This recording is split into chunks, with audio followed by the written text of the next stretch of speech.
আসসালামু আলাইকুম বন্ধুরা। তো এখন বাজে ঘড়িতে 6:30 আর এখন হয়ে গেছে আমার সকাল সকাল সকাল উঠে পড়েছি। আর দেখুন, উঠেই আগে ভাত বসিয়ে দিয়েছি, কারণ বর যাবে অফিসে আর বরকে দিতে হবে ভাতটা টিফিনে।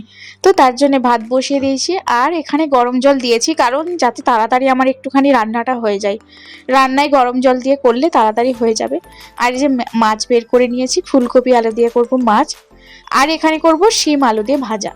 তো দুটো পদই আমি করবো আপাতত, কারণ এত তাড়াতাড়ির মধ্যে এই দুটোই হবে, তারপর আবার ছেলে যাবে স্কুলে, তাকে রেডি করাতে হবে। তো এই যে বসিয়ে দিয়েছি আর মাছও ভাজতে শুরু করে দিয়েছি। এরপর ছেলের টিফিনটা একটুখানি প্যাক করে নিচ্ছি। আর এই যে গাজরের হালুয়া বানিয়ে রেখেছিলাম ওর জন্য, বললো মাম্মা আমি গাজরের হালুয়াই নিয়ে যাব। তাই এই যে গাজরের হালুয়াটা টিফিনে প্যাক করে দিলাম। আর মাছের ঝোলটা আমার একদম রেডি হয়ে গেছে, এরপর দিয়ে দেবো মাছ। আর মাছ দিয়ে ফুটিয়ে নিলেই হয়ে যাবে একদম রেডি মাছের ঝোল। আপনারা অবশ্যই কমেন্টে জানাবেন বন্ধুরা, আপনাদের সকালে কি রকম তাড়াহুড়ো থাকে অবশ্যই কিন্তু কমেন্ট করে জানাবেন। আমার তো প্রচুর পরিমাণে তাড়াহুড়ো থাকে। আর এই দেখুন, ছেলেকেও টেনে টুনে কোনো রকম তুললাম, উঠতে তো চাই না কোনো রকমে। শীতের দিনে আরো অনেক পরিমাণে কষ্ট ওঠানো। তারপর রান্না কমপ্লিট, এরপর এই যে টিফিনের মধ্যে প্যাক করে দিচ্ছি। আর টিফিন প্যাক করেই তারপরে রেডি করাবো ছেলেকে, কারণ এদিকের কাজটা আগে করে নিই, তারপর ছেলের কাজটা আগে যাই। ও উঠে ব্রাশ করবে, এটা করবে ওটা করবে, করতে করতেই অনেকটা টাইম লাগিয়ে দেয়। কিছুতেই ব্রাশ করতে চাই না, জোর করে কোনো রকমে করাতে হয়। কি বলবো বন্ধুরা, আপনাদেরও নিশ্চয়ই এটা ফেস করতে হয়। আমি জানি না, অবশ্যই কিন্তু কমেন্টে জানাবেন। আর আমার টিফিন হয়ে গেছে একদম রেডি।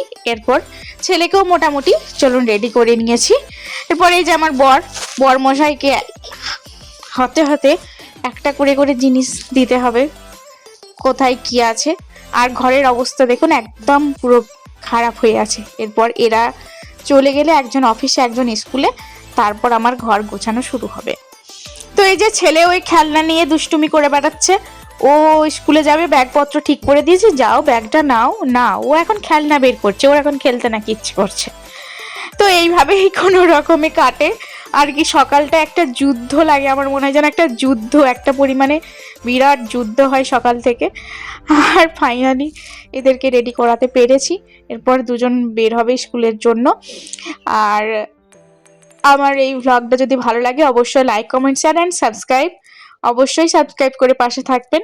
আর কমেন্টে কিন্তু অবশ্যই জানাতে ভুলবেন না কেমন লেগেছে। আর আপনারা অবশ্যই ভালো থাকবেন এই ঠান্ডায়।